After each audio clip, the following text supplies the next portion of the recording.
नमस्कार, बहुत स्वागत है आप सभी का हमारे छत्तीसगढ़ में। मैं हूं आपके साथ चेतन पाठक। खबरों की शुरुआत करेंगे। अब खबर रायपुर से है, जहां सीएम भूपेश बघेल का बयान सामने आया है। उन्होंने कहा कि बच्चों को पाठ्य पुस्तकें और साइकिल वितरित की जाएगी। इसके साथ ही उन्होंने कहा कि एक तरफ किसान खेत जाएंगे तो बच्चे स्कूल आएंगे। इसके साथ ही उन्होंने बीजेपी पर भी जमकर निशाना साधा। उन्होंने कहा कि हिंदू कभी खतरे में नहीं है, जब जब चुनाव आता है तब खतरे में हिंदू आ जाता है। साथ ही कहा कि केंद्र में बीजेपी की सरकार है, हिंदुओं को आगे बढ़ाने के लिए उन्होंने क्या किया।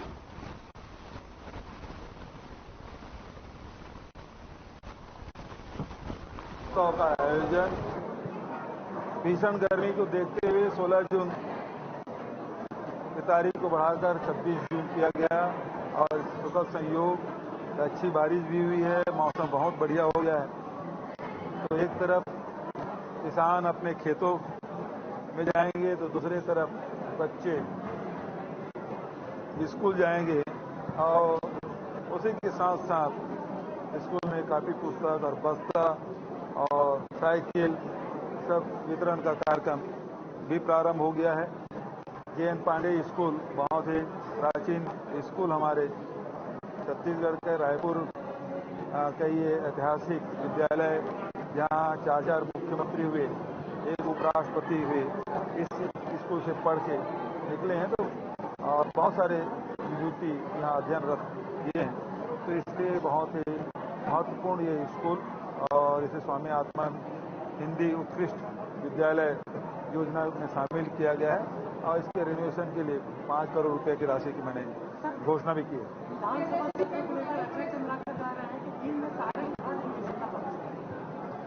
अभी 4.5 साल तक नहीं दिखा पाए, अब क्या कर लेंगे। उनको दिन में तारे नजर आ रहे हैं कि इतने वरिष्ठ विधायक होने के बावजूद भी उसे कोई जिम्मेदारी दी नहीं गई है। वो ट्विटर करते रहते हैं, उसके अलावा उनके पास कोई काम रह नहीं गया है। बूथ सबसे महत्वपूर्ण होता है और बूथ के माध्यम से ही हमारे जो कार्यकर्ता हैं उसके बदौलत ही चुनाव लड़ा जाता है। तो कांग्रेस के सभी वरिष्ठ नेता बूथ चलो अभियान में शामिल हुए हैं। बस्तर संभाग में इसकी शुरुआत हुई और पूरे प्रदेश में किया जाएगा। बस्तर से ही हुई हर अभियान की क्या वजह है?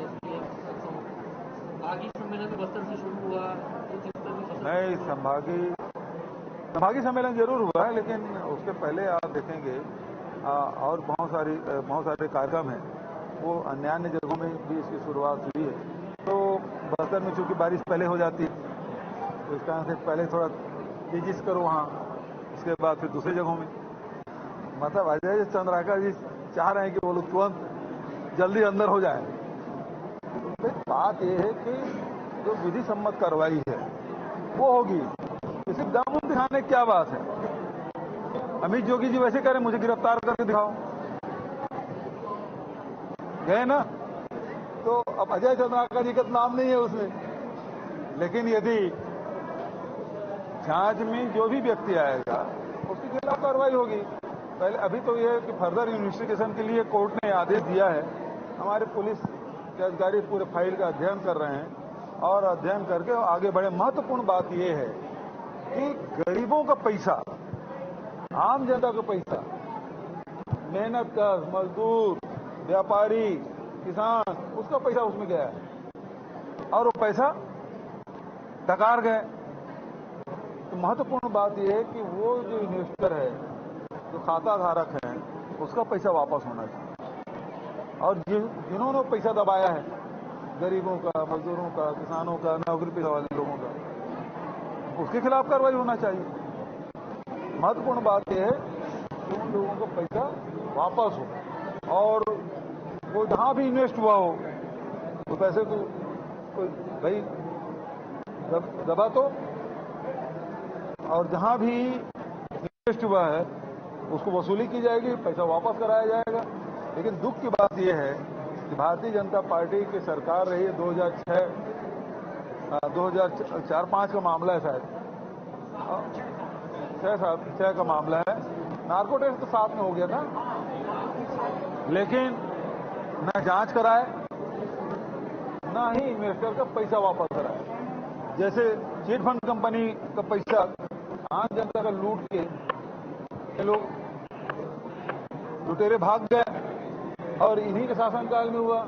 उसी प्रकार से इंदिरा प्रियदर्शनी बैंक का है, इसको भी लूट के भाग गए और उनको सह देते रहे और वो पैसा वापस भी नहीं हुआ और जो लुटेरे हैं वो आराम से घूम रहे हैं।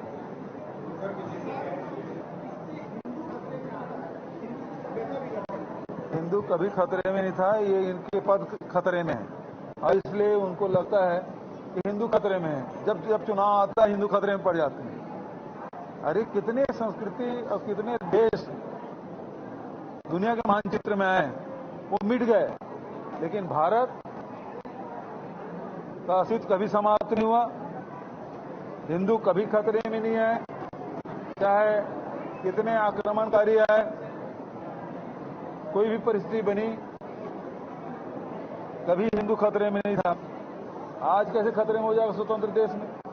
ये केवल देखिए, इनके पास दुख की बात यह है कि ये भय दिखा के अपने साथ करना चाहते हैं, लालच दे के अपने साथ करना चाहते हैं। महत्वपूर्ण बात यह है कि इनके पास योजना क्या है। यदि हिंदुओं के हित में इन लोगों ने क्या फैसला किया है जो आगे बढ़ सके? इनके पास कोई योजना नहीं है, केवल भय है। भय दिखा के अपने साथ रखना चाहते हैं। लगातार उनकी कोशिश, मैं क्या बोल रहा हूं, इनके पास कोई योजना नहीं है भाई। 10 साल से उनकी सरकार है। हिंदुओं के आगे बढ़ाने के लिए इन्होंने क्या किया? केवल ये बताया कि केवल लव जिहाद हो रहा है, धर्मांतरण हो रहा है, डर दिखा दिखा के ये वोट कबाड़ने में काम कर रहे हैं। हिंदुओं को तो कुछ मिला नहीं और सत्ता इनको मिल गई, तो सत्ता प्राप्त करने के लिए हिंदुओं को डराने की बात करते हैं। नहीं, आपको पता नहीं है। आप चुनावी राज्य में जाइए, जैसे चुनाव होता है जिस राज्य में, वहां ये पहुंच जाते हैं और इसी प्रकार से राग लापते हैं। ये टेप रिकॉर्ड है, दबाव तो वही निकलेगा। तो चाहे उत्तर प्रदेश हो, आसाम हो, चाहे वो कर्नाटक हो, चाहे वो झारखंड हो, चाहे हिमाचल हो, जहां जहां चुनाव हुए, वो टेप रिकॉर्ड दबा दीजिए, वही बजेगा। तो अब छत्तीसगढ़ में चुनाव है तो छत्तीसगढ़ में बजेगा। हाँ, देश तो आजाद 2014 में हुआ, उसके पहले तो गुलाम था। और ऐसे बच्चों को सिखा रहे हैं, परीक्षा देते हैं तो वही लिख के आते हैं, 0 नंबर मिलता है।